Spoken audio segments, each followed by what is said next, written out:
لقد كان لكم في رسول الله أسوة حسنة اعوذ باللہ من الشیطان الرجیم بسم اللہ الرحمن الرحیم اللہم صلی علی محمد وعلی آل محمد کما صلیت علی ابراہیم وعلی آل ابراہیم انک حمید مجید اللہم بارک علی محمد وعلی آل محمد کما بارکت علی ابراہیم وعلی آل ابراہیم انک حمید مجید اللہم رب اشرح لی صدری ویسر لی امری واحلل عقدۃ من لسانی یفقہوا قولی۔ عزیز ناظرین السلام علیکم۔ ریاض الصالحین کی کلاس میں سب کو خوش آمدید۔ اللہ تعالی ہمیں یہ سب کچھ سننے کی، عمل کرنے کی توفیق دے۔ آج ہم پڑھ رہے ہیں کتاب الفضائل، اور ہمارا جو آج موضوع ہے قرآن مجید پڑھنے کی فضیلت کا بیان۔ حدیث نمبر 992 نواس بن سمعان، حضرت نواس بن سمعان سے روایت ہے کہ میں نے رسول اللہ صلی اللہ علیہ وسلم کو فرماتے ہوئے سنا کہ قیامت والے دن قرآن کو اور ان لوگوں کو جو دنیا میں اس پر عمل کرتے تھے پیش کیا جائے گا۔ سورہ بقرہ اور سورہ آل عمران ان کے آگے آگے ہوں گی، اپنے پڑھنے والوں کی طرف سے جھگڑا کریں گی۔ اصل بات ہے قیامت پر ایمان ہمارے ایمان کا بنیادی حصہ ہے۔ قیامت کے دن جو لوگ قرآن پڑھتے تھے اور ان کو اس پر عمل بھی کرتے تھے، انہیں اللہ کی بارگاہ میں پیش کیا جائے گا۔ سورہ بقرہ اور سورہ آل عمران ان کے آگے آگے ہوں گی، یعنی جب اہل قرآن کو اللہ کے حضور پیش کیا جائے گا تو یہ آگے آگے ہوں گی۔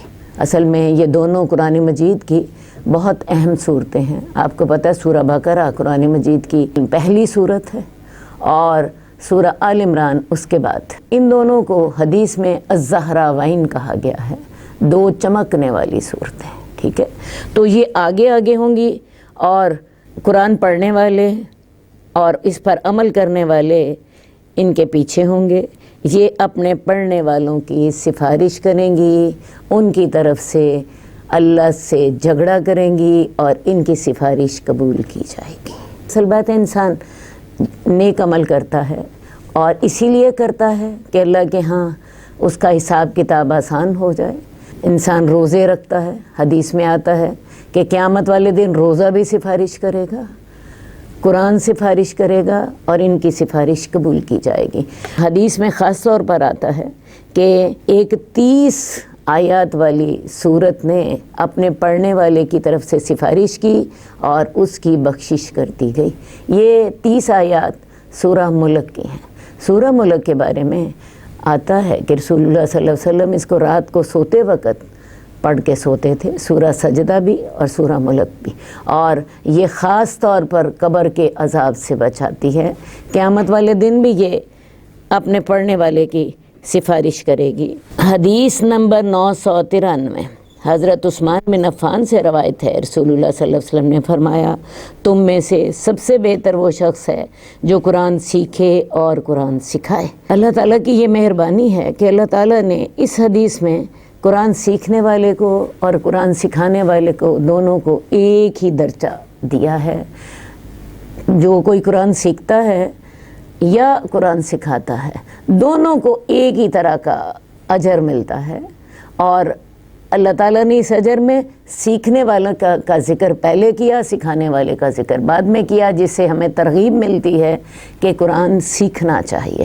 اب یہ ہے کہ یہ بہترین شخص وہ ہے جو قرآن سیکھتا ہے اور قرآن سکھاتا ہے۔ قرآن اللہ کی وہ رسی ہے جس کے ساتھ ہم سب بندھے ہوئے ہیں۔ ایک حدیث میں آتا ہے قرآن اللہ کی وہ رسی ہے جس کا ایک حصہ اللہ کے ہاتھ میں ہے اور دوسرا حصہ ہمارے ہاتھ میں ہے۔ تو آپ یہ کبھی سوچیں، غور کریں کہ جب ہم قرآن کو پڑھتے ہیں یا جب ہم قرآن کو جب ہاتھ میں تھامتے ہیں تو یہ اللہ کی وہ رسی ہوتی ہے جس کا ایک حصہ اللہ کے ہاتھ میں ہوتا ہے۔ اس کا مطلب یہ ہے کہ آپ واقعی اس کا ایک سرا جو ہے وہ اللہ کے پاس ہے اور ایک سرا ہمارے ہاتھ میں ہے، تو ہم اصل میں اس وقت جب قرآن کو پکڑ رہے ہوتے ہیں ہم اللہ کو پکڑ رہے ہوتے ہیں۔ یہ کبھی اس پر غور کیجئے تو آپ کو واقعی یہ چیز سمجھ آئے گی کہ ہم جب قرآن کے ساتھ جڑ جاتے ہیں، ہم جب قرآن پکڑتے ہیں، قرآن پڑھتے ہیں، تو ہم واقعی اللہ کے ساتھ جڑ جاتے ہیں، اور اللہ کے ساتھ جو جڑ گیا اس کی تو اللہ نے ساری رحمتیں اس پر کر دیں، ساری مہربانیاں اس پر کر دیں۔ تو قرآن سیکھیے، قرآن سکھائیے، بہترین شخص وہی ہے۔ حدیث نمبر 994 حضرت عائشہ سے روایت ہے، رسول اللہ صلی اللہ علیہ وسلم نے فرمایا، جو شخص قرآن پڑھتا ہے اور قرآن پڑھنے کا ماہر ہے تو وہ قیامت وقت کے دن بزرگ نیکوکار فرشتوں کے ساتھ ہوگا، اور جو قرآن اٹک اٹک کر پڑھتا ہے اور اس کے پڑھنے میں اسے مشکل ہوتی ہے اس کے لیے دگنا اجر ہے۔ قرآن جو پڑھنے کا ماہر ہے اس سے مراد ہے جو قرآن کا حافظ ہے اور قرآن کو تجوید کے ساتھ، روانی کے ساتھ پڑھ سکتا ہے۔ ویسے بھی جب انسان قرآن حفظ کرتا ہے وہ اتنی دفعہ قرآن اس کی زبان سے گزرتا ہے، اس کی زبان اس کے ساتھ رواں ہو جاتی ہے، اور اس کے ساتھ ساتھ اسے وہ تجوید کا ماہر بھی ہے۔ تو یہ شخص قیامت والے دن نیکوکار اور بزرگ فرشتوں کے ساتھ ہوگا۔ آپ کو پتہ ہے قیامت والے دن حافظ کی شان کیا ہوگی؟ اللہ تعالیٰ اسے کہیں گے تو قرآن پڑھتا جا اور جنت کے درجے چڑھتا جا، اور جہاں یہ قرآن پڑھنا بند کرے گا وہی اس کا مقام ہوگا۔ جنت کے 100 درجے ہیں۔ اب یہ شخص جو قرآن کا حافظ ہے اور قرآن کا ماہر ہے وہ قرآن پڑھتا جاتا ہے، وہ جہاں تک بلند جانا چاہے گا، جن درجوں تک وہ چڑھتا جائے گا وہ درجے ہی جہاں پہ وہ رک جائے گا وہ اس کا مقام ہوگا۔ اب یہ تو معاملہ ہے اس شخص کا جو قرآن کا حافظ ہے اور اس کو تجوید کے ساتھ اور ترتیل کے ساتھ پڑھنا آتا ہے۔ دوسرا وہ شخص ہے کہ جو قرآن کا حافظ نہیں ہے، وہ تجوید کے ساتھ بھی پڑھ نہیں سکتا۔ بعض لوگوں کو آپ نے دیکھا ہوگا کہ ان کی زبان پہ بعض اوقات قرآن مجید کے الفاظ اتنے رواں نہیں ہوتے جتنے عام لوگ جیسے جتنا خوبصورتی سے پڑھ سکتے ہیں۔ وہ اٹک اٹک کے پڑھتا ہے، کوشش کرتا ہے، محنت کرتا ہے، لیکن اس کے باوجود وہ روانی کے ساتھ نہیں پڑھ سکتا۔ اب ایسا شخص جو ہے اس کو بھی پریشان ہونے کی ضرورت نہیں ہے۔ اس کے لیے رسول اللہ صلی اللہ علیہ وسلم نے دوہرے اجر کی خوشخبری سنائی ہے۔ اس کو دوہرا اجر اس لیے، ایک اجر قرآن پڑھنے کا اور دوسرا اجر محنت کرنے کا۔ وہ محنت کر رہا ہے اور وہ محنت کرے گا انشاءاللہ تعالیٰ وہ بھی روانی سے پڑھنے لگ جائے گا۔ تو جو اٹک اٹک کے پڑھتا ہے اس کے لیے دوہرا اجر، اور جو ماہر ہے قرآن کا، حافظ ہے، تجوید کا ماہر ہے، فلوئنٹلی پڑھتا ہے، ترتیل کے ساتھ پڑھتا ہے، تو اس شخص کو کون سا درجہ ملے گا؟ معزز فرشتوں کا۔ حدیث نمبر 995 حضرت ابو موسیٰ اشعری سے روایت ہے، رسول اللہ صلی اللہ علیہ وسلم نے فرمایا، اس مومن کی مثال جو قرآن پڑھتا ہے نارنگی کی سی ہے، اس کی خوشبو بھی اچھی ہے، اس کا ذائقہ بھی اچھا ہے، اور اس مومن کی مثال جو قرآن نہیں پڑھتا کھجور کی سی ہے جس کی خوشبو نہیں ہوتی۔ بات ہے قرآن خیر ہی خیر ہے، اللہ کا کلام ہے، اللہ کے الفاظ ہیں، اللہ کی ہدایات ہیں، ہمارے لیے رہنمائی ہے۔ اب جو اس کو پڑھتا ہے تو اس کی مثال رسول اللہ صلی اللہ علیہ وسلم نے نارنگی کے پھل سے دی۔ نارنگی کا پھل بڑا خوش رنگ ہوتا ہے اور اس کی خوشبو بھی بڑی اچھی ہوتی ہے، ذائقہ بھی اچھا ہوتا ہے، تو لہٰذا جو مومن اسے پڑھ رہا ہے اس کی مثال نارنگی جیسی ہے، اور جو اسے قرآن نہیں پڑھتا ہے ایمان والا، اس کی مثال کھجور کی سی ہے۔ کھجور میں آپ دیکھیے خوشبو نہیں ہوتی، لیکن کھجور بہت مفید پھل ہے، میٹھا ہوتا ہے، بہت جو ہے انرجی اس میں ہوتی ہے، تو لہٰذا وہ اگر اسے خوشبو نہیں بھی ہوتی کوئی بات نہیں، اس کا جو فائدہ ہے وہ بہت زیادہ ہوتا ہے۔ تیسرا وہ آدمی ہے جو منافق ہے، دل میں ایمان نہیں لیکن قرآن پڑھتا ہے، اس کی مثال اس خوشبودار پودے کی طرح ہے جس کی خوشبو تو اچھی ہو لیکن ذائقہ کڑوا ہو۔ ذائقہ کڑوا اس لیے ہے کہ منافق ہے، ایمان تو لاتا نہیں ہے، اس کے دل میں ایمان نہیں ہے، لیکن چونکہ وہ قرآن پڑھ رہا ہے تو وہ ایسے پودے کی مانند ہے جس کی خوشبو تو اچھی ہو لیکن ذائقہ کڑوا ہو. اور ذائقہ کڑوا ہونے کی میں نے آپ کو وجہ بتا دی، ایمان تو اس کے دل کے اندر ہے ہی نہیں ہے.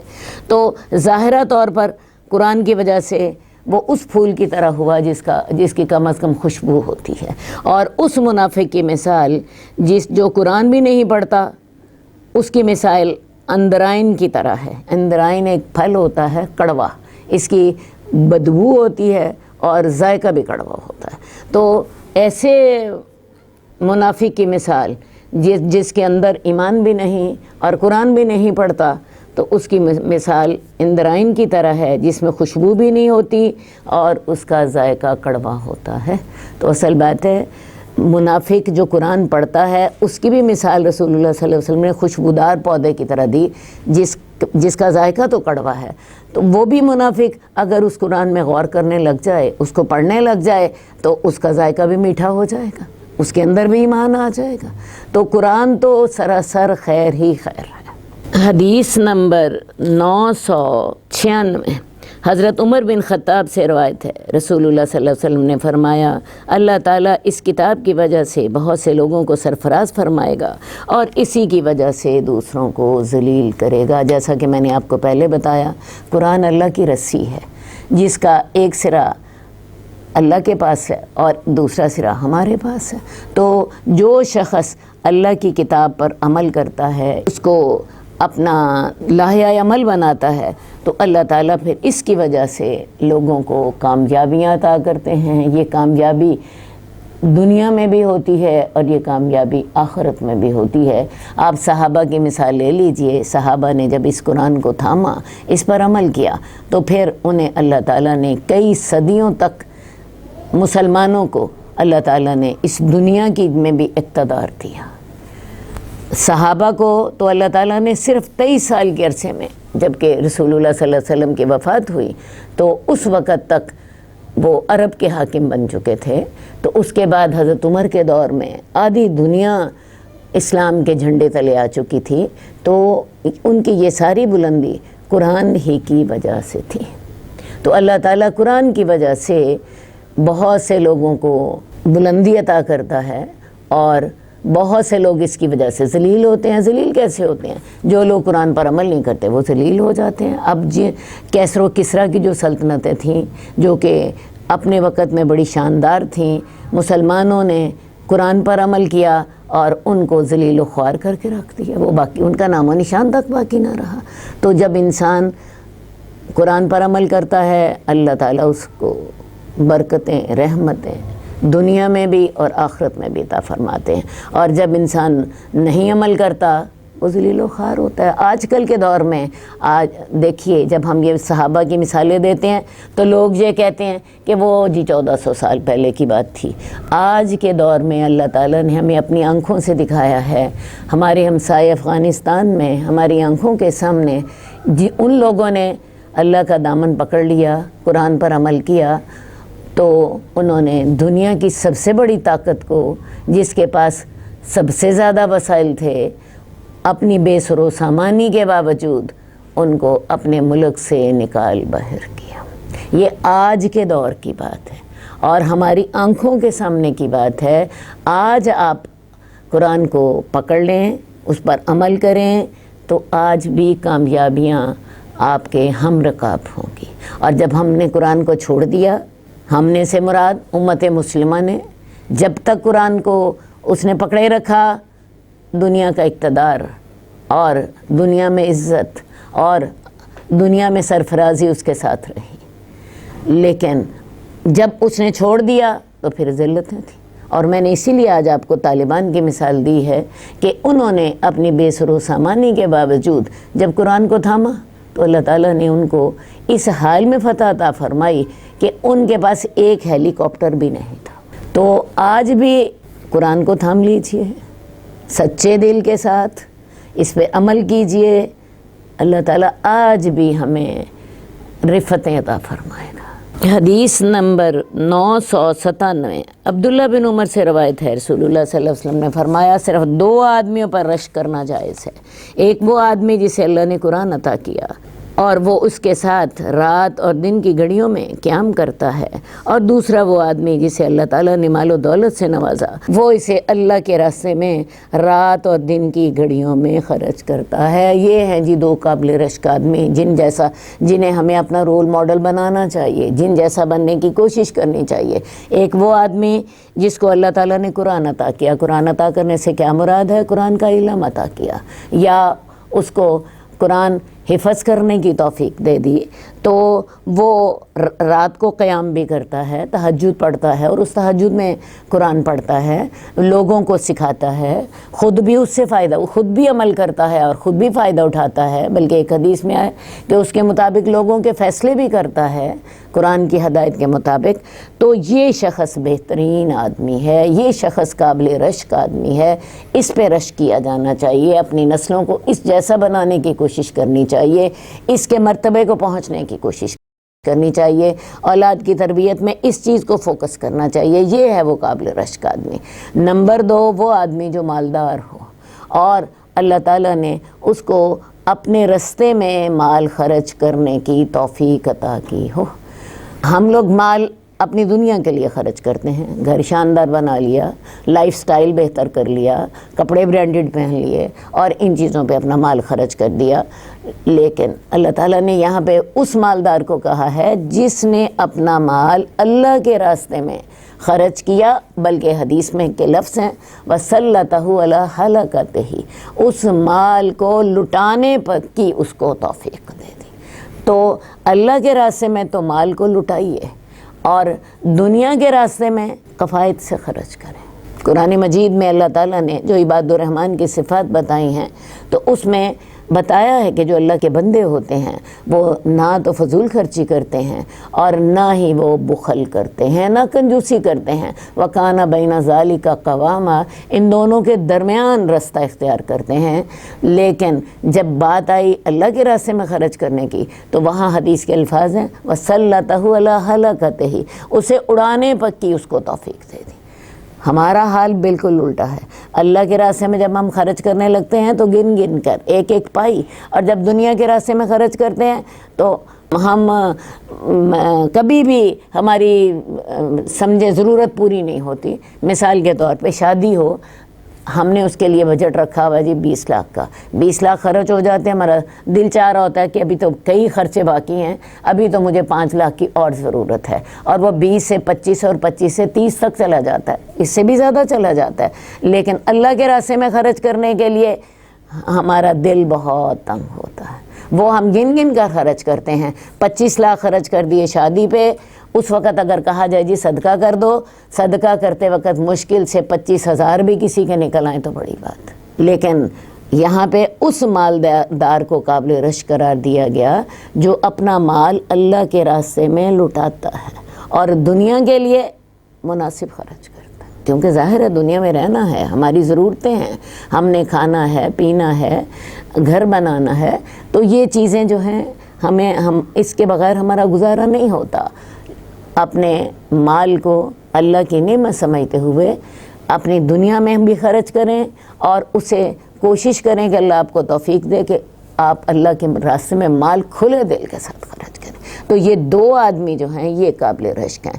وہ آدمی جس کو اللہ تعالیٰ نے قرآن کا علم دیا، وہ اس کے ساتھ تہجد کی نماز میں قرآن پڑھتا ہے، لوگوں کو سکھاتا ہے، خود عمل کرتا ہے، اس کے مطابق لوگوں کے فیصلے کرتا ہے، اور وہ آدمی جس کو اللہ تعالیٰ نے مال دیا اور اللہ کے راستے میں اسے لٹانے کی توفیق دی، کہیں مسجد بنوا دی، کہیں مدرسہ بنوا دیا، کہیں یتیم خانہ بنوا دیا، کسی غریب آدمی کا خرچہ باندھ دیا، کسی ہسپتال میں کھانا دے دیا۔ 100 طریقے ہیں آج کے دور میں مدد کرنے کے، تھر میں کنویں لگوا دیے۔ آج کل اب افغان لوگوں کو ہماری مدد کی بہت زیادہ ضرورت ہے، ان کے لیے مال اکٹھا کیا اور کوشش کی کہ ان کی ضرورتیں پوری کرنے میں ہمارا بھی کچھ حصہ ڈل جائے۔ تو اصل بات ہے امت مسلمہ کے جو مسائل ہیں ان میں اپنا مال خرچ کیا، اپنے ملک کے لوگوں پہ مال خرچ کیا، اپنے رشتہ داروں پہ خرچ کیا۔ مال خرچ کرنے کی کوئی ایک جگہ نہیں ہے، بے شمار جگہیں ہیں۔ تو جس شخص کو اللہ تعالیٰ نے یہاں پہ مال خرچ کرنے کی توفیق دی، ایسا شخص بھی قابل رشک ہے۔ حدیث نمبر 998 حضرت برا بن عازب سے روایت ہے، ایک شخص سورہ کہف پڑھ رہا تھا، اس کے پاس یہ ایک گھوڑا 2 رسیوں سے بندھا ہوا تھا۔ اس شخص کو ایک بادل نے ڈانپ لیا، پس وہ بادل اس کے قریب ہونے لگا، اس کا گھوڑا بادل کو دیکھ کر اچھلنے کودنے لگا۔ یہ حضرت اسید بن حضیر تھے، حدیث میں ان کا واقعہ آتا ہے۔ یہ اپنے گھر میں تھے اور ان کے گھر میں ان کا گھوڑا بھی بندھا ہوا تھا، اور اس گھوڑے کے ساتھ ان کا بیٹا جس کا نام یحییٰ تھا وہ بھی پاس ہی لیٹا ہوا تھا۔ تو یہ سورہ کہف پڑھ رہے تھے، اور جو یہ سورہ کہف پڑھتے اور ان کا گھوڑا بدکنے لگ جاتا۔ ان کو فکر یہ پڑا کہ ایسا نہ ہو کہ میرے بیٹے کو کہیں وہ کچل دے یا میرے بیٹے کے اوپر اس کا پاؤں آ جائے۔ انہوں نے کیا کیا، سورہ کہف پڑھنی بند کر دی اور گھوڑے نے بدکنا بھی بند کر دیا۔ ٹھیک ہے، تو انہوں نے پھر کیا کیا، ایک آدھ دفعہ ایسا ہوا تو انہوں نے پھر اپنی نماز ختم کر دی، کیونکہ ان کو ڈر یہ تھا کہ گھوڑا جو ہی میں پڑھتا ہوں، سورہ کہف کی آیات پڑھتا ہوں تو گھوڑا بھدکنے لگ جاتا ہے، تو ڈر یہ تھا کہ کہیں میرے بیٹے کو نقصان نہ ہو جائے۔ انہوں نے پھر نماز اپنی ختم کر دی۔ جب صبح ہوئی تو وہ آدمی رسول اللہ صلی اللہ علیہ وسلم کے پاس آیا اور آپ سے اس واقعے کا ذکر کیا۔ رسول اللہ صلی اللہ علیہ وسلم نے فرمایا، یہ سکینت تھی جو قرآن کی وجہ سے تجھ پر نازل ہوئی۔ اصل بات ہے کہ جب انسان قرآن پڑھتا ہے تو اللہ تعالیٰ کی طرف سے ہمارے اوپر سکون نازل ہوتا ہے، سکون نازل ہوتا ہے، اطمینان، ہمارے دلوں کو ایک خاص قسم کی لذت ملتی ہے۔ تو اللہ تعالیٰ نے اس کو ظاہر میں ان کے سامنے نمایاں کر دیا۔ انہوں نے جب اوپر دیکھا آسمان کی طرف تو ایک بادل سا تھا، اور اس بادل میں سے کچھ جیسے ستارے سے چمک رہے تھے، جیسے کچھ چراغ چمک رہے ہوتے ہیں، جیسے ستارے چمک رہے ہوتے ہیں۔ تو انہوں نے اس کو دیکھا اور رسول اللہ صلی اللہ علیہ وسلم کو بتایا کہ یا رسول اللہ، اس طرح کر کے میں نے جب اوپر دیکھا تھا تو مجھے ایک بادل سا نظر آیا تھا جس میں کچھ چراغ تھے، تو یا رسول اللہ یہ کیا تھا سارا کچھ؟ ٹھیک ہے، تو آپ نے پھر بتایا کہ اگر تم پڑھتے رہتے تو یہ روشنی تمہاری باقی رہتی، صبح لوگ بھی اس کو دیکھتے۔ تو یہ وہ سکینت تھی جس کا اللہ نے وعدہ کیا ہے، اور وہ اس دن اللہ تعالیٰ نے تمہیں مجسم شکل میں دکھا دی تھی۔ اللہ تعالیٰ نے تمہیں مجسم شکل میں دکھا دی تھی، اور اگر تم قرآن پڑھنا بند نہ کرتے، میں نے آپ کو بتایا کہ انہوں نے اس ڈر سے کہ کہیں میرا بیٹا زخمی نہ ہو جائے، کیونکہ گھوڑا جب یہ پڑھتے تھے تو بدکنے لگ جاتا تھا، تو ان کو ڈر یہ تھا کہ کہیں وہ زخمی نہ ہو جائے، انہوں نے بند کر دیا پڑھنا۔ تو آپ نے فرمایا اگر تم پڑھتے رہتے تو صبح سارے لوگ بھی اس کو دیکھتے۔ اس حدیث میں سورہ کہف کی فضیلت کا ذکر ہے۔ دوسرے، اللہ تعالیٰ اپنے نیک بندوں پر خاص طور پہ رحمت اور سکینت نازل فرماتے ہیں، اور بعض کرامتوں کا ان سے ظہور ہو جاتا ہے جس میں ان کا اپنا کوئی دخل نہیں ہوتا۔ حدیث نمبر 999 عبداللہ بن مسعود سے روایت ہے، رسول اللہ صلی اللہ علیہ وسلم نے فرمایا، اس شخص نے اللہ کی کتاب کا ایک حرف پڑھا، اس کے لیے ایک نیکی ہے، اور ایک نیکی 10 نیکیوں کے برابر ہے۔ میں نہیں کہتا کہ الف لام ایک حرف ہے، بلکہ الف ایک حرف ہے، لام ایک حرف ہے، اور میم ایک حرف ہے، یعنی جو قرآن کا ایک حرف پڑھتا ہے اس کو ایک نیکی ملتی ہے۔ اور قرآن مجید نے ایک اور رسول بھی ہمیں بتایا ہوا ہے، من جاء بالحسنۃ فلہ عشر امثالھا، جو نیکی لے کر آئے گا اس کو 10 نیکیوں کا ثواب ہوگا۔ یہ ایک عام اصول ہے کہ جو بھی نیکی کرتا ہے اس کا کم سے کم جو ثواب ہے 10 نیکیاں ہیں، باقی اللہ تعالیٰ چاہے تو اس کو 700 نیکیوں تک بدل دے، 700 سے آگے 7000 تک بدل دے، یا اس سے بھی زیادہ کر دے، کیونکہ قرآن مجید جب 700 کا ذکر کرتا ہے تو ساتھ ہی یہ بھی کہہ دیتا ہے واللہ یضاعف لمن یشاء، اللہ جس کو چاہتا ہے زیادہ بھی کر دیتا ہے۔ تو قرآن کے ایک حرف پڑھنے کا جو بدلے ایک نیکی ملتی ہے، اور ایک نیکی 10 نیکیوں کے برابر ہے۔ یہ میں نے ایک عام اصول قرآن مجید کا آپ کو بتایا، اور رسول اللہ صلی اللہ علیہ وسلم نے ساتھ یہ بھی وضاحت کی کہ الف لام میم ایک حرف نہیں ہے، الف لام میم میں 3 حرف ہیں، الف علیحدہ حرف ہے، لام علیحدہ حرف ہے، میم علیحدہ حرف ہے۔ تو الف کی 10 نیکیاں، لام کی 10 نیکیاں اور میم کی 10 نیکیاں، یہ 30 نیکیاں ہو گئی۔ اسی طرح آپ اندازہ کریں کہ جب ہم قرآن مجید پڑھ رہے ہوتے ہیں تو اس میں ایک حرف تو نہیں ہوتا، صرف الف لام میم تو نہیں ہم پڑھ رہے ہوتے، ہم نے ایک رکوع پڑھا یا ہم نے ایک پاؤ پڑھا یا ہم نے ایک سپارہ پڑھا، تو اس ایک آیت میں کتنے حروف آئیں گے، اور اس ایک رکوع میں کتنے حروف آئیں گے، اور اس ایک پاؤ میں کتنے حروف آئیں گے، تو یہ ایک نیکی نہیں بنتی، بلکہ یہ ہزاروں لاکھوں تک آپ کی نیکیاں پہنچ جاتی ہیں۔ اس کو ذرا تھوڑا سا کریں، ریئلائز کریں۔ ایک دن ایسا کریں، ایک پریکٹیکل کر لیں، اور وہ پریکٹیکل یہ ہوگا، آپ نے فرض کیا ایک پاؤ پڑھا ہے تو ایک آیت کے تمام حروف گن لیجئے اور اس کو 10 سے ضرب دے دیجئے۔ اسی طرح دوسری آیت، تیسری آیت، ایک رکوع میں فرض کیا 10 آیات ہیں، ان 10 آیات میں دیکھیں کہ کتنے حروف ہیں، آپ کو اندازہ ہوگا کہ ایک رکوع کے اندر ہی آپ کی نیکیاں جو ہیں وہ ہزاروں تک پہنچ جاتی ہیں۔ صحیح ہے۔ اور اگر آپ نے ایک پاؤ سپارہ پڑھ لیا، اور اگر آپ نے ایک جو ہے پورا سپارہ پڑھ لیا، اندازہ کر لیجئے کہ آپ کی نیکیاں کس حد تک چلی جاتی ہیں۔ تو قرآن مجید کی تلاوت کا اللہ تعالیٰ نے اس لیے اتنا زیادہ ثواب رکھا ہے کیونکہ یہ تمام نیکیوں کا سر چشمہ ہے، یہ تمام نیکیوں کی بنیاد ہے، یہ اللہ کی ہدایت ہے اور ہمارے لیے رہنمائی ہے۔ حدیث نمبر 1000 عبداللہ بن عباس سے روایت ہے، رسول اللہ صلی اللہ علیہ وسلم نے فرمایا، بے شک وہ شخص جس کے دل میں قرآن کا کچھ حصہ نہ ہو وہ ویران گھر کی طرح ہوتا ہے۔ اب جس دل میں قرآن موجود ہے وہ تو دل زندہ ہے، اور جس دل میں قرآن موجود نہیں ہے وہ مردہ ہے، وہ مردہ ہے، وہ ویران گھر کی طرح ہے، وہ آباد نہیں ہے، وہ بے آباد ہے۔ اسی طرح میں آپ کو بتاؤں، جب یہ جو سورہ رحمان ہے، سورہ رحمان کو اگر آپ پڑھیے تو آپ کو اندازہ ہوگا، سورہ رحمان میں اللہ تعالیٰ نے اپنی 2 بڑی نعمتوں کا ذکر کیا ہے۔ الرحمن علم القرآن، رحمان وہ رحمان ہے، بہت مہربان ہے، اس نے قرآن سکھایا۔ خلق الانسان، انسان کو پیدا کیا۔ علمہ البیان، اسے بات کرنی سکھائی۔ تو یہاں پہ اللہ تعالیٰ نے اپنی نعمتوں کا ذکر کیا ہے، اور اس میں سے سب سے پہلی نعمت کون سی ہے؟ الرحمن علم القرآن، قرآن سکھایا۔ خلق الانسان، انسان کو پیدا کیا۔ انسان کی پیدائش کا ذکر بعد میں کیا، قرآن سکھانے کا ذکر پہلے کیا۔ مراد کیا تھی؟ جس نے تو قرآن سیکھا اس کی تو زندگی موجود ہے، اور جس نے قرآن نہیں سیکھا وہ اس کی زندگی نہیں ہے۔ وہ دیکھنے، اب وہ ظاہرہ طور پر اس کی آنکھیں بھی ہیں، اس کے کان بھی ہیں، وہ کھا بھی رہا ہے، وہ پی بھی رہا ہے، لیکن حقیقتاً وہ دل مردہ ہے۔ تو اپنے سینوں کو قرآن کے ساتھ زندہ کیجیے، اپنے گھروں کو قبرستان نہ بنائیں۔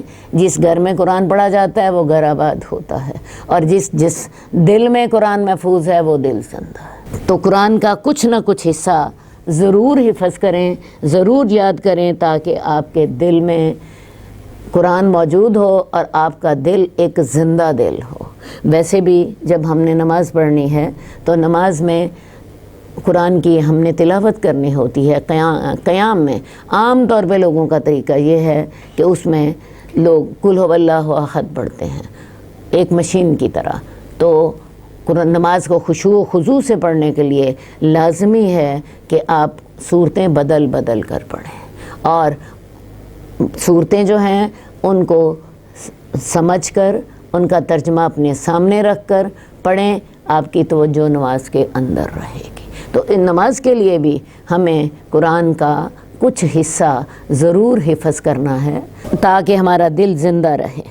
حدیث نمبر 1001 عبداللہ بن عمر بن عاص سے روایت ہے، رسول اللہ صلی اللہ علیہ وسلم نے فرمایا، قیامت والے دن صاحب قرآن سے کہا جائے گا قرآن پڑھتا جا اور چڑھتا جا، اور اسی طرح آہستہ آہستہ تلاوت کر جیسا کہ تو دنیا میں ترتیل سے پڑھتا تھا۔ اصل بات ہے، ہمارے یہاں ایک بڑا طریقہ ہے لوگوں کا کہ قرآن پڑھنا ہے، اور شوق لوگوں کا یہ ہوتا ہے خاص طور پر رمضان میں نے جی 3 سپارے روز کے پڑھنے ہیں، میں نے جی 4 قرآن ختم کرنے ہیں، اور اس کے لیے اگر 4 قرآن ختم کرنے ہیں تو روز کے 4 سپارے پڑھنے ہیں، اور اگر 2 ختم کرنے ہیں تو 2 سپارے پڑھنے ہیں، اور تیزی سے قرآن مجید کو پڑھتے ہیں۔ حالانکہ قرآن پڑھنے کا مقصد، تلاوت کا مقصد قرآن کو سمجھنا، اسے دل میں اتارنا، اس پر عمل کرنا ہے۔ یہ بھی اللہ کی رحمت ہے کہ اللہ تعالیٰ نے قرآن مجید کی اگر صرف تلاوت کریں تو اس کا بھی اتنا اجر رکھا ہے، لیکن اصل مراد یہ ہے کہ قرآن کو سمجھا جائے، قرآن کو سیکھا جائے، قرآن پر عمل کیا جائے، قرآن کو اپنی زندگی کا رہنما بنایا جائے۔ تو اس کے لیے یہ جو جلدی قرآن پڑھنا ہوتا ہے یہ فائدہ مند نہیں ہوتا۔ قرآن کو ہمیں حکم ہے ٹھہر کر پڑھنے کا۔ قرآن مجید میں اللہ تعالیٰ نے ہمیں فرمایا وَرَتَّلْنَاهُ تَرْتِيلًا، ہم نے اسے آہستہ آہستہ کر کے اتارا، ٹھہر کر اتارا۔ وَرَتِّلِ الْقُرْآنَ تَرْتِيلًا، یہ بھی قرآن کا حکم ہے۔ اللہ اپنے نبی سے کہتے ہیں کہ قرآن کو ترتیل سے پڑھو، آہستہ آہستہ۔ تو لہٰذا تیزی سے پڑھنا، خاص طور پر جب قراء حضرات تراویوں میں پڑھ رہے ہوتے ہیں تو بعض قاریوں کو ہم نے دیکھا کہ ان کا صرف آخری لفظ ہی سمجھ آتا ہے، یومنون اور تومنون، اور باقی آیت کے آدھا وہ ان کے منہ میں ہوتا ہے اور آدھا ان کے باہر ہوتا ہے، نہ وہ پوری طرح بول پاتے ہیں، اور صرف ایک ہی مقصد ہوتا ہے جلدی پڑھ کے، اور لوگ بھی بڑے خوش ہوتے ہیں جی میں 1 گھنٹے میں ہم نے تراویح پڑھ لی، اس میں 1 سپارہ بھی پڑھ لیا۔ تو مقصد قرآن کی مقدار نہیں ہے، مقصد یہ ہے کہ قرآن دل پہ اثر کرے۔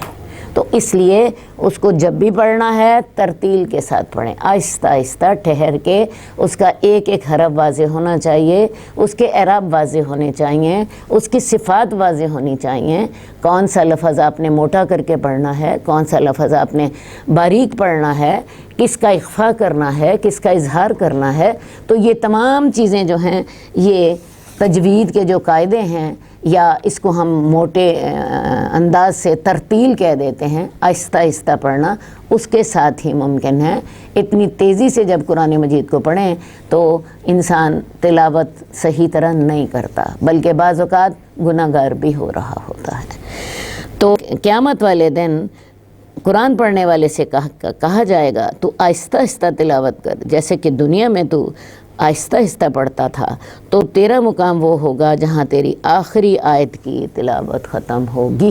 تو لہٰذا وہاں پہ حافظ قرآن جو ہے جنت کے درجوں پہ چڑھتا جائے گا، جنت کے 100 درجے ہیں، وہ قرآن پڑھتا جائے گا، اور آہستہ آہستہ اسے حکم ہوگا آہستہ آہستہ پڑھ، تیزی سے نہ پڑھ، آہستہ آہستہ پڑھ، اور وہ جس درجے پر پہنچ جائے گا، فرض کیا وہ 80ویں درجے پر پہنچ جاتا ہے، وہ 90 درجے پر پہنچ جاتا ہے، یا اس سے کم و بیش پہنچتا ہے، جہاں اس کی تلاوت ختم ہوگی وہی اس کا مقام ہوگا۔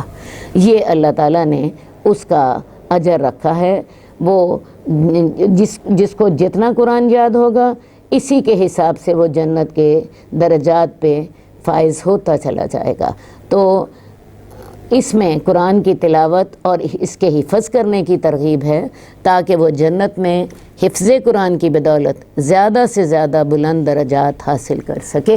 ایک بات میں اس موقع پر ضرور کہنا چاہوں گی، عرب لوگ جو تھے وہ عربی الاصل تھے، ان کی مادری زبان عربی تھی، وہ قرآن کو جب حفظ بھی کرتے تو اس کو سمجھتے بھی تھے، جبکہ ہم ہندوستان کے لوگ جو ہیں، پاکستان کے یا ہندوستان کے، ہماری عربی زبان اصل زبان نہیں ہے۔ ہم جب قرآن کو حفظ کرتے ہیں تو حفظ کرنے کے ساتھ ہم اس کا مفہوم نہیں سمجھ پاتے، اس لیے ہمیں قرآن کو حفظ کرنے کے ساتھ ساتھ اس کا مفہوم بھی سمجھنا ہے۔ ہمارے لیے، ہم اردو دان حضرات کے لیے قرآن کا ترجمہ اور اس کی تفسیر پڑھنی بہت ضروری ہے۔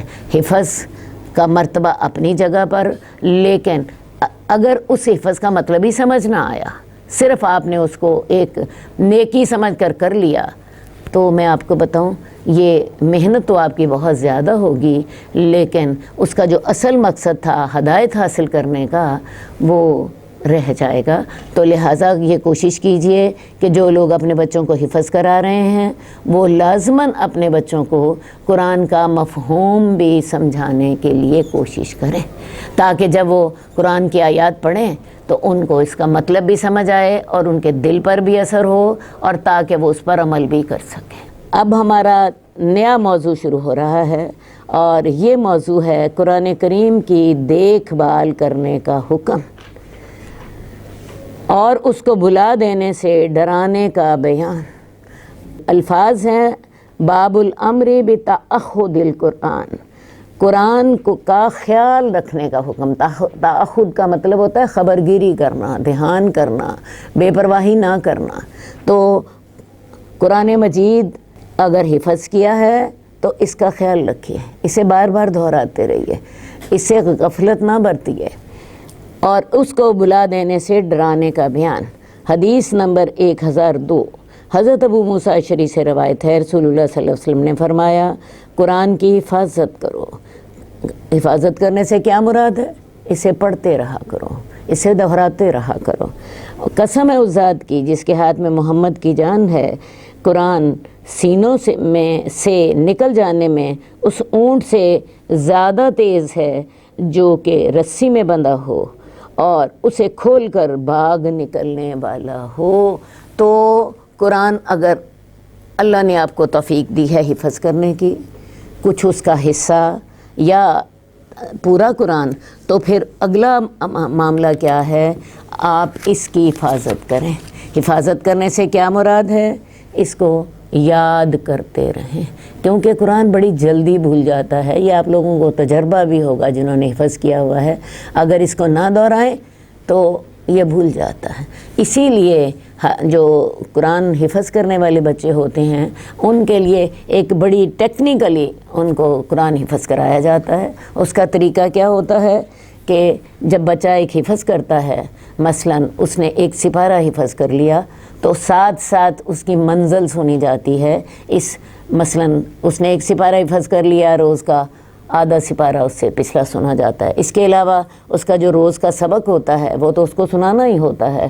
اس سبق کے ساتھ جب پچھلے 7 سبق جو ہوتے ہیں وہ ملا دیے جاتے ہیں، اور اگلے دن اس کے اب وہ ان 7 سبقوں کے میں اب آج کا سبق میں مل گیا تو یہ 8 ہو گئے۔ کیا جاتا ہے، پچھلا ایک سبق چھوڑ دیا جاتا ہے اور اگلا سبق ملا لیا جاتا ہے۔ یہ 7 سبق ہوتے ہیں، اس کو سبقی بولتے ہیں۔ یہ بچہ روزانہ اپنے سبق کے ساتھ سبقی ضرور سناتا ہے، یعنی اس کا ایک سبق 7 دفعہ پورا ہفتہ وہ سناتا رہتا ہے، یہ 7 دن وہ سبقی سناتا رہتا ہے۔ اس طرح کر کے اس کی دہرائی ساتھ ساتھ ہوتی رہتی ہے، اور اس کے ساتھ پھر اس کی منزل بھی ہوتی ہے۔ تو ایک حافظ قرآن 3 طریقوں سے روز یاد کر رہا ہوتا ہے۔ ایک وہ اپنا روز کا روز سبق، اور ایک وہ اپنی سبقی سنا رہا ہوتا ہے۔ عام طور پر ہم نے دوسری جو ہمارے سبجیکٹ ہوتے ہیں ان میں ہم نے پچھلے دن کا سبق سن لیا اور یہی کافی ہوتا ہے، لیکن اس میں پچھلے 7 دنوں کا سبق سنا جاتا ہے۔ روز اگلا سبق ملا لیا اور پچھلا ایک سبق چھوڑ دیا، تو اس طرح ہر سبق جو ہے وہ 7 دفعہ سنا جاتا ہے، اور اس کے ساتھ ساتھ منزل بھی سنی جاتی ہے۔ مثلاً کسی کے 5 پارے ہو گئے تو روز کا 1 پارہ سنانا ہے، اگر کسی کے 15 پارے ہو گئے تو روز کے 2 پارے سنانے ہیں۔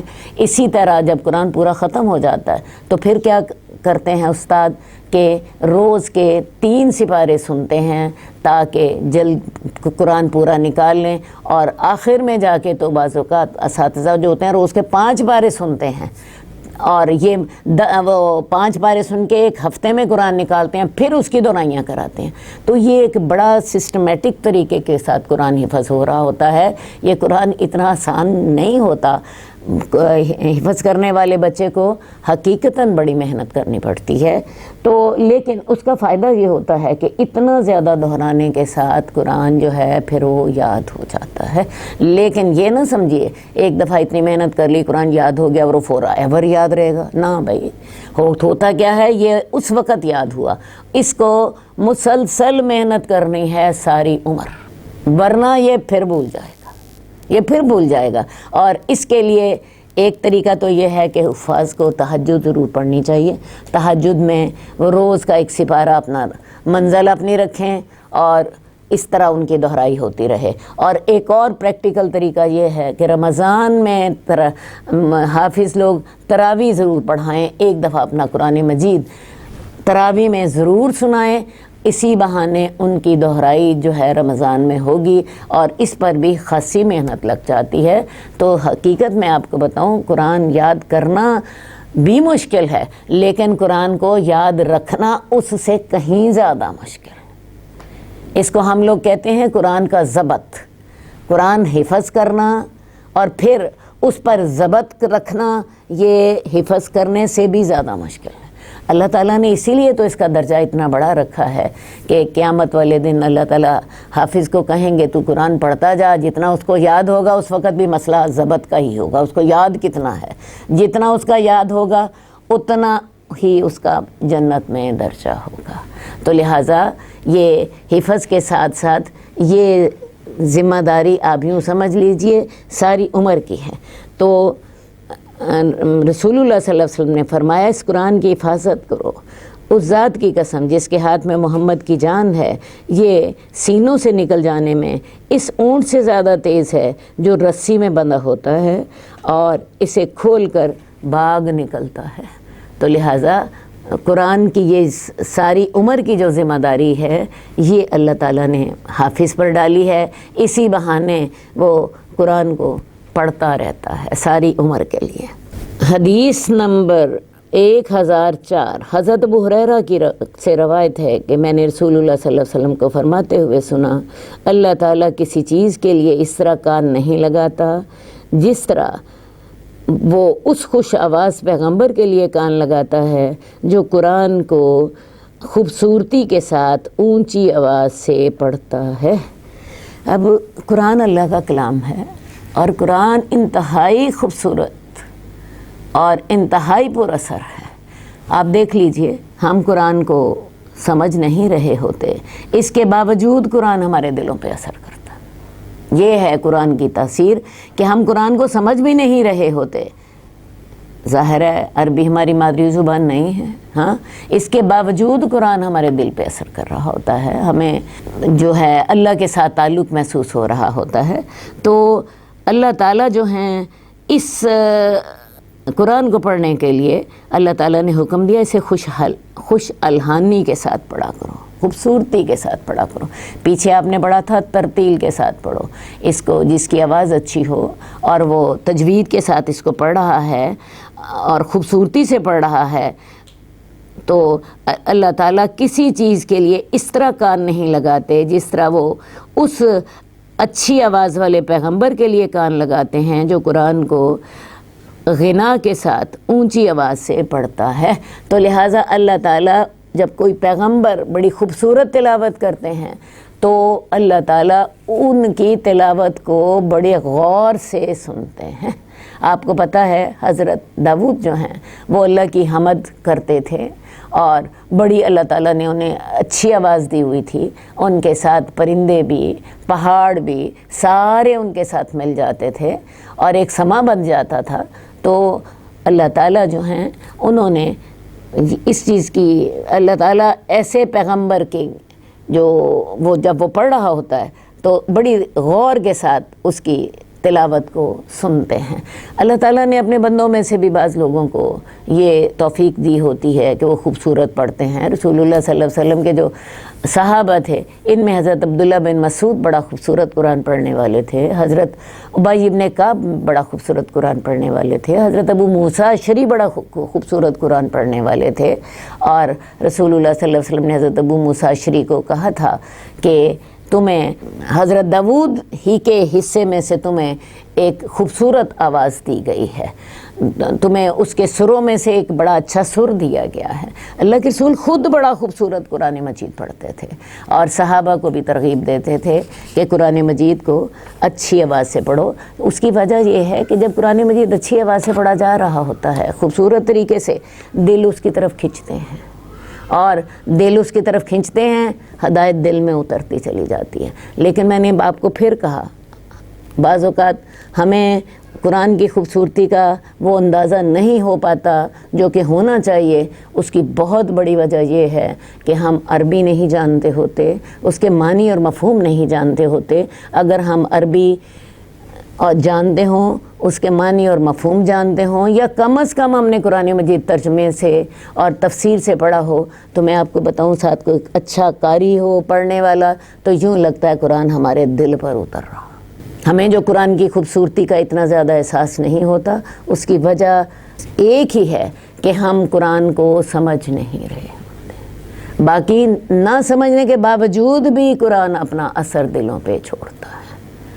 تو یہ ضرور کوشش کیجئے کہ اپنے بچوں کو قرآن ترجمے سے پڑھائیے، تفسیر سے پڑھائیے، اور انہیں ساتھ تجوید بھی سکھائیے، تاکہ وہ قرآن کو سمجھ سکیں، اس پہ عمل کر سکیں، اور اپنی جو اللہ کی اس نعمت سے فائدہ اٹھا سکیں۔ حدیث نمبر 1007، حضرت ابو لبابہ بشیر بن عبد المنذر سے روایت ہے، رسول اللہ صلی اللہ علیہ وسلم نے فرمایا، جو قرآن کو غنا کے ساتھ نہ پڑھے وہ ہم میں سے نہیں ہے۔ بڑی اہم بات ہے، الفاظ ہے من لم یتغنى بالقرآن فلیس منا، جو قرآن کو خوبصورتی کے ساتھ نہیں پڑھتا وہ ہم میں سے نہیں ہے۔ اب خوبصورتی کے ساتھ پڑھنے سے کیا مراد ہے؟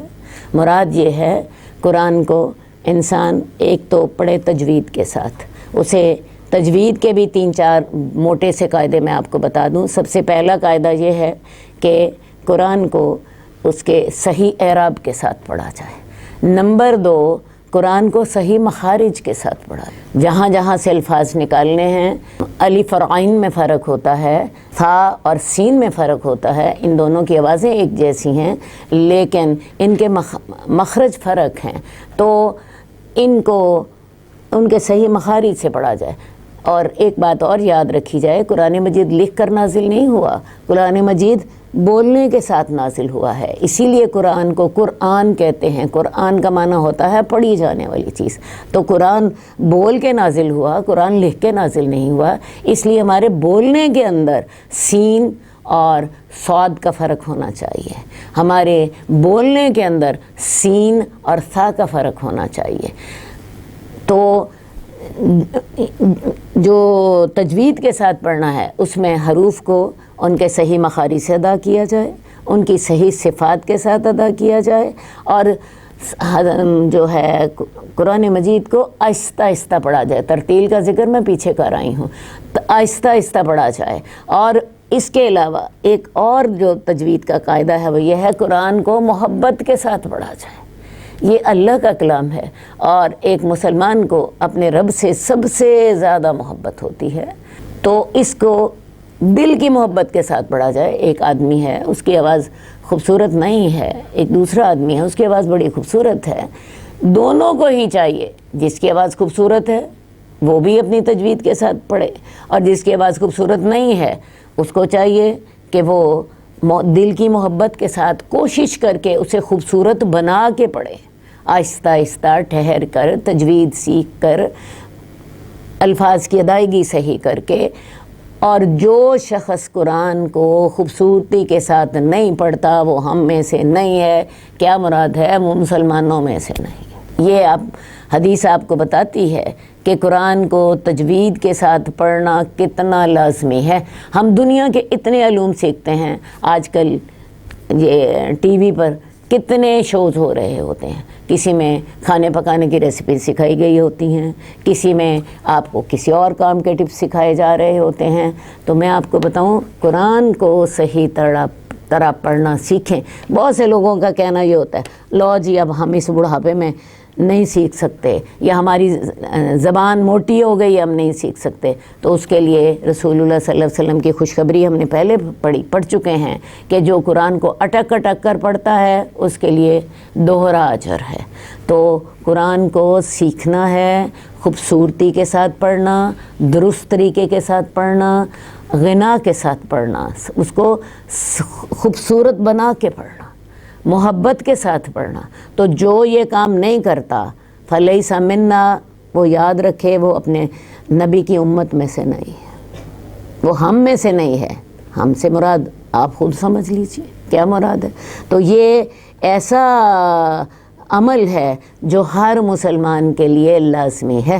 ہم قرآن سے محبت کر لیتے ہیں لیکن وہ ہماری محبت اتنی کھوکھلی ہوتی ہے، نہ ہمیں قرآن کی تلاوت کرنی آتی ہے، نہ ہمیں قرآن سمجھ آتا ہے، اور عمل کا تو خانہ بالکل ہی خالی ہے۔ جب یہ دونوں چیزیں ہی نہیں ہیں تو عمل کہاں سے آئے گا؟ یہ باتیں سمجھیں، اللہ تعالی ہمیں سمجھنے کی توفیق دے اور پھر عمل کی توفیق دے۔ حدیث نمبر 1008 عبداللہ بن مسعود سے روایت ہے، رسول اللہ صلی اللہ علیہ وسلم نے فرمایا مجھے قرآن پڑھ کر سناؤ۔ تو میں نے عرض کیا یا رسول اللہ میں آپ کو پڑھ کے سناؤں، حالانکہ آپ پر تو وہ نازل ہوا ہے۔ آپ نے فرمایا میں اپنے علاوہ کسی اور سے سننا پسند کرتا ہوں۔ بس میں نے آپ کے سامنے سورہ نساء کی تلاوت کی یہاں تک کہ میں اس آیت پر پہنچ گیا، فَكَيْفَ إِذَا جِئْنَا مِن كُلِّ أُمَّةٍ بِشَهِيدٍ وَجِئْنَا بِكَ عَلَىٰ هَٰؤُلَاءِ شَهِيدًا۔ اس وقت کیا حال ہوگا جب ہم ہر امت سے ایک گواہ لائیں گے، اور اے نبی ہم تجھے ان لوگوں پر تجھے گواہ لائیں گے۔ تو آپ نے فرمایا بس کرو۔ جب میں نے مڑ کر آپ کی طرف دیکھا تو آپ کی دونوں آنکھیں آنسو بہا رہی تھیں۔ میں نے آپ کو پہلے بھی بتایا عبداللہ بن مسعود بڑا خوبصورت قرآن پڑھتے تھے۔ ایک دن رسول اللہ صلی اللہ علیہ وسلم نے ان سے کہا کہ مجھے قرآن پڑھ کر سناؤ۔ عبداللہ بن مسعود کہنے لگے یا رسول اللہ آپ تو سب سے خوبصورت پڑھنے والے ہیں، آپ پر قرآن اترا ہے، تو میں آپ کو پڑھ کے سناؤں؟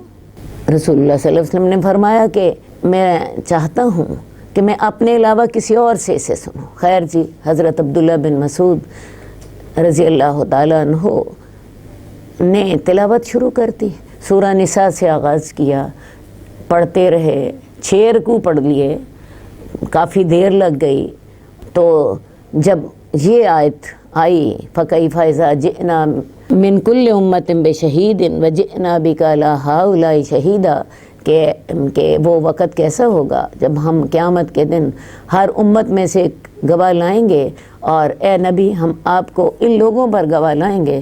تو اللہ کے رسول صلی اللہ علیہ وسلم نے حضرت عبداللہ بن مسعود کو اشارہ کیا بس اب بس 6 رکوع میں نے بتایا پڑھ چکے تھے۔ اور عبداللہ بن مسعود کہتے ہیں میں نے آپ کی طرف دیکھا تو آپ کی آنکھوں سے آنسو بہہ رہے تھے۔ تو آپ اپنے صحابہ کے ساتھ بیٹھے ہوئے ہیں، اپنی بے انتہا مصروفیات میں سے آپ قرآن کے لیے اتنا وقت نکالتے ہیں کہ قرآن سنیں۔ لوگوں کو سناتے تو آپ ہر وقت ہی رہتے تھے، قرآن سننے کے لیے بھی رسول اللہ صلی اللہ علیہ وسلم نے اتنا وقت نکالا۔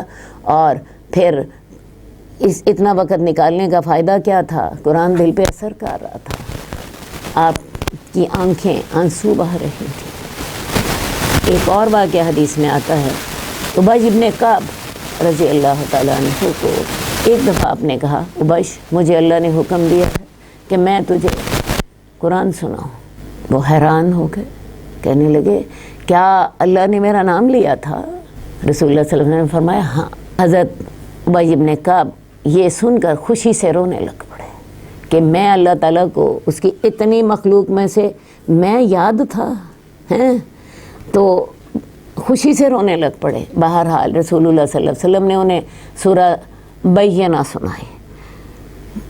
تو رسول اللہ صلی اللہ علیہ وسلم قرآن کی تلاوت سکھانے کے لیے کوشش کرتے رہتے تھے، خود بھی آپ بہترین تلاوت کرتے تھے۔ ابی ابن کعب کو آپ نے تلاوت سکھانے کے لیے خود پڑھ کے سنایا، عبداللہ بن مسعود سے خود سنی، اور اس طرح آپ صحابہ کو ترغیب دیتے تھے بہترین قرآن پڑھنے کی اور بہترین قرآن سیکھنے کی، اور سب سے بڑی بات قرآن کے لیے وقت نکالنے کی۔ آج ہم لوگ قرآن سنتے ہیں، ہماری آنکھیں آنسو نہیں بہاتی، اس کی سب سے بڑی وجہ یہ ہے کہ اول تو ہم قرآن کے لیے وقت ہی نہیں نکالتے۔ وقت نکالیں تو اتنا تھوڑا نکالتے ہیں کہ ہمیں نہ قرآن سمجھ آیا ہوتا ہے، نہ ہمیں اس کی تفسیر کا پتہ ہوتا ہے، تو لہٰذا وہ ہمارے دلوں پہ وہ اثر ہی نہیں چھوڑتا۔ آپ قرآن کے لیے روزانہ وقت نکالیں، جیسے دنیاوی تعلیم کے لیے وقت نکالتے ہیں، شام کو روز کے 2 گھنٹے قرآن کی تعلیم کے لیے ہونے چاہیے، اور اس میں قرآن کا ترجمہ تفسیر، قرآن کی تحفیظ، قرآن کی تجوید اور اس طرح کے علوم ہونے چاہیے. پھر حدیث جو کہ قرآن ہی کی تشریح ہے، پھر سیرت جو کہ صاحب قرآن کی زندگی کے حالات ہیں. یہ تمام چیزیں ان 2 گھنٹوں میں چلنی چاہیے ساتھ ساتھ. جیسے 15-16 سال دنیاوی تعلیم چلتی ہے، اسی طرح یہ دینی تعلیم چلتی رہے. یا پھر ایک اور شارٹ کٹ لیا جا سکتا ہے کہ 2 سال کے لیے دنیاوی تعلیم ختم کر دی جائے اور فل ٹائم دے کے تو بچوں کی ایک بیس بنا دی جائے. تو میں آپ کو بتاؤں پھر کیا فائدہ ہوگا. قرآن سنیں گے، آنسو بہیں گے. لیکن اگر ہمیں قرآن ہمارے دل میں اترا ہی نہ، ہمیں اس کی سمجھ ہی نہیں آئی، اس نے ہمارے دل پہ اثر ہی نہیں کیا، تو آنکھیں آنسو کیسے بہیں گی؟ ہمارے دل کیسے نرم ہوں گے؟ ہمیں وہ ہدایت کیسے ملے گی؟ تو اللہ کے رسول صلی اللہ علیہ وآلہ وسلم اپنی تمام مصروفیات کے باوجود قرآن کے لیے وقت نکالا. آپ کی مصروفیات کیسی تھیں؟ دیکھیں جی، رسول اللہ صلی اللہ علیہ وسلم نے روزانہ رات کو تہجد پڑھنی ہے، اور تہجد بھی چھوٹی نہیں پڑھنی، لمبی پڑھنی ہے. آپ نے 5 وقت جماعت کرانی ہے. پھر رسول اللہ صلی اللہ علیہ وسلم مدینہ کے حاکم ہیں، ہر وقت جہاد ہو رہا ہے، لوگوں کے مسائل ہیں. آپ 9 بیویوں کے شوہر بھی ہیں، آپ اپنی اولاد کے باپ بھی ہیں، آپ مدینے کے جج چیف جسٹس بھی ہیں. آپ نے اپنی ریاست کے تمام امور نپٹانے ہوتے تھے، غریبوں کی مدد کرنی ہے، مصیبت زدہ کے ساتھ اس کا ساتھ دینا ہے. یہ ساری ذمہ داریاں رسول اللہ صلی اللہ علیہ وسلم کی تھیں. اس کے باوجود رسول اللہ صلی اللہ علیہ وسلم قرآن کے لیے اتنا وقت نکال لیتے تھے. اللہم صلی علی محمد وعلی آل محمد کما صلیت علی ابراہیم وعلی آل ابراہیم انک حمید مجید. اللہم بارک علی محمد وعلی آل محمد کما بارکت علی ابراہیم وعلی آل ابراہیم انک حمید مجید. مولاي صل وسلم